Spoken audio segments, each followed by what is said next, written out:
جنود خارقون، قوة جسدية وفكرية هائلة،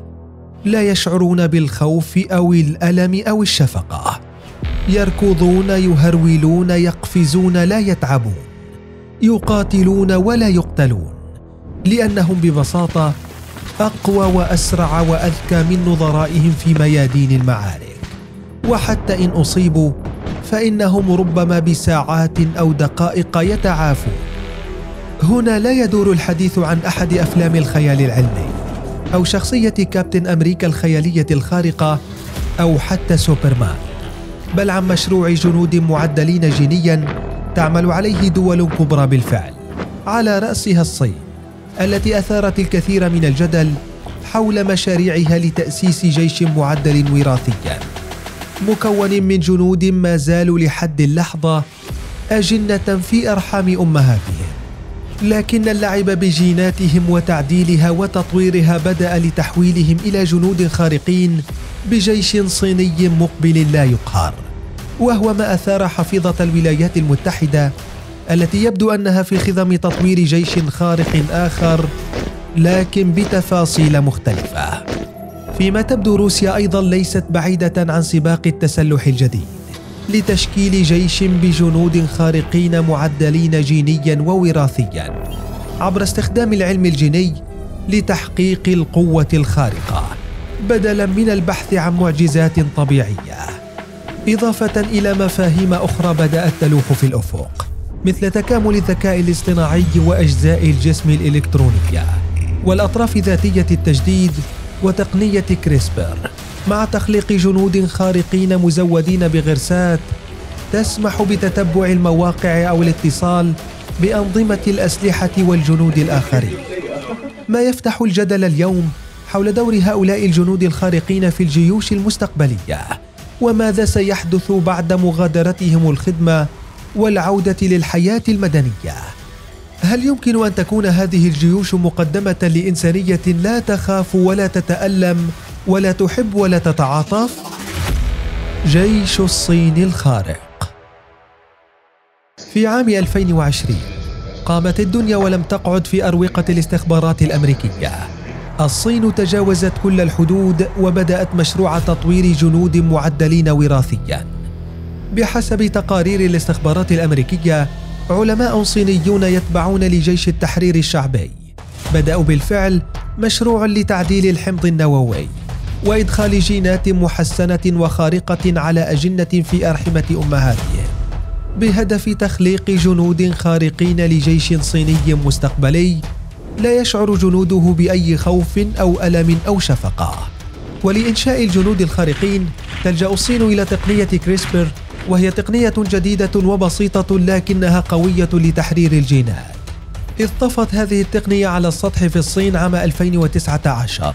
عندما قضت محكمة صينية بالسجن 3 سنوات على عالم الأحياء الصيني هي جيانكوي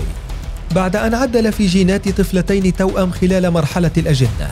بهدف إكسابهم مناعة ضد الإصابة بفيروس نقص المناعة المكتسبة الإيدز. ورغم نجاح تجربة العالم الصيني بتعديل الحمض النووي للأجنة، إلا أن المحكمة الصينية اعتبرت عمله لا أخلاقي، وهو رأي يبدو أن القيادة الصينية المسلحة لم تقتنع به، لتبدأ مشروعا يعتمد على أبحاث الدكتور هي جيانكوي لإنشاء جيش معدل وراثيا يضم جنودا يتميزون بقدرات فائقة القوة، بينها أن يكونوا أسرع وأقوى وأذكى من خصومهم ولا يشعرون بأي ألم أو خوف أو حتى تعاطف، مع تعديل الحمض النووي الخاص بهم لمساعدتهم على التعافي بسرعة أكبر من الإصابات ومنحهم سمعا ورؤية ليلية فائقة. وبحسب دراسات بريطانية فإن علماء الصين وصلوا لمرحلة متقدمة في تكنولوجيا التعديل الوراثي بعد أن أثبتت نجاحها مع النباتات ويمكن تطبيقها تماما على الإنسان، كما أن تقارير دوائر الاستخبارات الغربية باتت متيقنة من أن قادة الجيش الصيني يدعمون تجربة الأبحاث على البشر، خاصة وأن الطريقة العلاجية الجينية المعروفة تقوم على إدخال جينة طبيعية سليمة في الخلايا التي تتضمن جينة خاطئة لكي تتولى العمل الذي لا تستطيع الجينة الخاطئة القيام به، فيما تذهب تقنية كريسبر الصينية إلى أبعد من ذلك، فبدلاً من إضافة جينة جديدة يتم تعديل الجينة الموجودة أصلاً لأهداف منها تصحيح ومعالجة أمراض نادرة تشمل العيوب الوراثية، إضافة لإعطاء مواصفات خارقة وقوى تتعدى ما يتمتع به البشر. جندي روسي أخطر من النووي. في عام 2017 خلال مهرجان للشباب في سوتشي، خرج الرئيس الروسي فلاديمير بوتين بخطاب غير معهود ليتحدث عن الجنود ذوي القدرات الخارقة الذين وصفهم بأنهم سيكونون أسوأ من القنبلة النووية. بوتين آنذاك أسهب بالحديث عن توصل العلماء لتقنيات علمية متقدمة تمكن من التدخل في الشفرة الوراثية لتطوير الإنسان إنساناً آخر بخصائص محددة قد يكون عبقرياً في مجالات عدة بينها العسكري، الذي يمكن أن يحارب دون خوف أو شفقة أو أي رحمة أو ألم. وفي وقت كان يبدو بوتين ممتعضاً من هذه الفتوحات العلمية، إلا أن الحقيقة أن الروس بدأوا تفكيراً جدياً بمشروع الجندي الخارق القادر على تحمل التعذيب والجوع والعطش والحرمان من النوم والضرب والصدمات الكهربائية، كقدرات الدلافين في عدم النوم،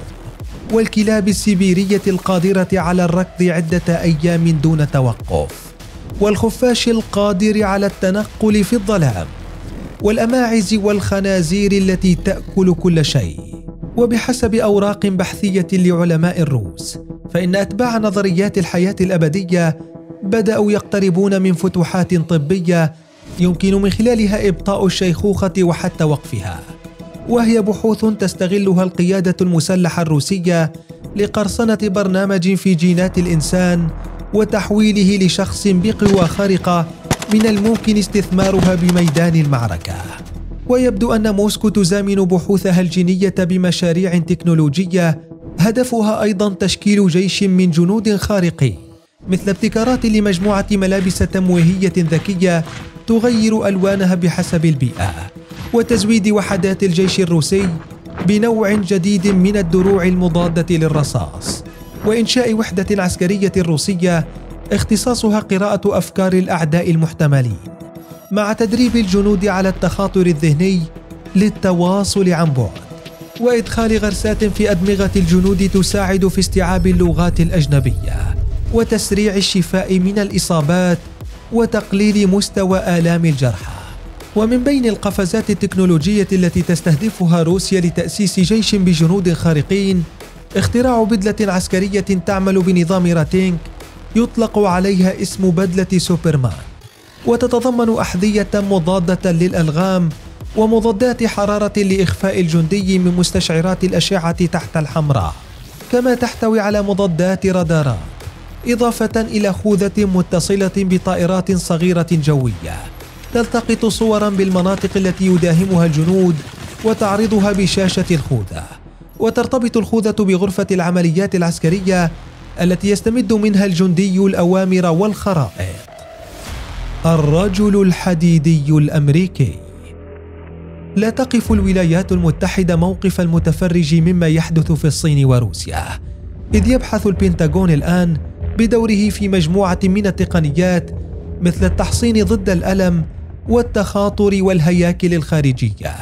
إضافة إلى الروبوتات القابلة للارتداء، بهدف تشكيل جيش أمريكي محسن وبقدرات خارقة. ورغم أن الجيش الأمريكي أعلن قبلا عن برنامج لتطوير تقنية قراءة الأفكار في ساحة المعركة،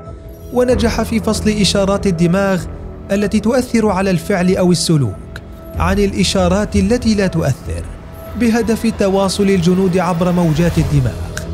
إلا أن القفزات التي حققتها الصين في مجال التعديل الجيني لجنودها جعل الولايات المتحدة تدق جرس الإنذار من خلال بدء الجيش الأمريكي تكنولوجيا تجريبية تطورها شركة لوكهيد مارتن LMTN لابتكار جيل جديد من الجنود الخارقين، لكن ليس عبر التعديل الجيني للبشر، وإنما عبر تزويد الجنود بمستشعرات وذكاء اصطناعي وتقنيات أخرى يرتديها الجنود في مناطق العمليات القتالية، إضافة إلى أجهزة متقدمة كالرؤية الليلية واللاسلكي. أما القفزة التكنولوجية الكبرى لأمريكا في مجال الجندي الخارق فكانت مع إعلان قرب الانتهاء من مشروع الرجل الحديدي القائم على إمداد الجندي ببدلة تالوس العسكرية الحديدية،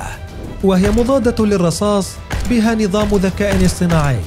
كما أنها تحتوي على أجهزة استشعار ونظام مراقبة، وأيضا مدعومة بتقنيات التئام جروح تلقائي. المعضلة الأخلاقية. على الرغم من أن فكرة الجندي الخارق تبدو مثيرة للغاية، إلا أن معضلات أخلاقية وإشكالات كبرى تحيط بالقضية، إذ إن الجندي البشري المعدل جينياً لا يمكن ردعه، خاصة بعد أن يتم تعديله بعضلات قوية، وتنزع منه مشاعر الخوف والرحمة والقدرة على تحمل عدم النوم والتنفس بالمرتفعات وعدم التأثر بالضغط الجوي، والكثير من الصفات التي يكتسبها الجندي، والتي قد نعتقد أنها ميزات للجندي وليست عيوبا، إلا أن وراء هذا التعديل قد تكون هناك انتكاسات للجندي، خاصة مع عدم الإحساس بالمشاعر الإنسانية، وانعدام إحساس الجندي الخارق بالخوف على زميله أو بلده أو أولاده، وغياب الرحمة تجاه بشري أضعف منه، وغيرها من الكوارث التي قد تترتب على استمرارية مشروع الجندي الخارق. ومع كل هذا، ورغم رفض المجتمعات الدولية وهيئة الأمم المتحدة والتنديد بكل الأبحاث التي تجرى على الجنود، يبدو أن دولا على رأسها الصين تسير قدما لتشكيل جيش معدل جينيا، ما يجبر قوى أخرى على دخول سباق تسلح من نوع جديد وكارثي مدمر.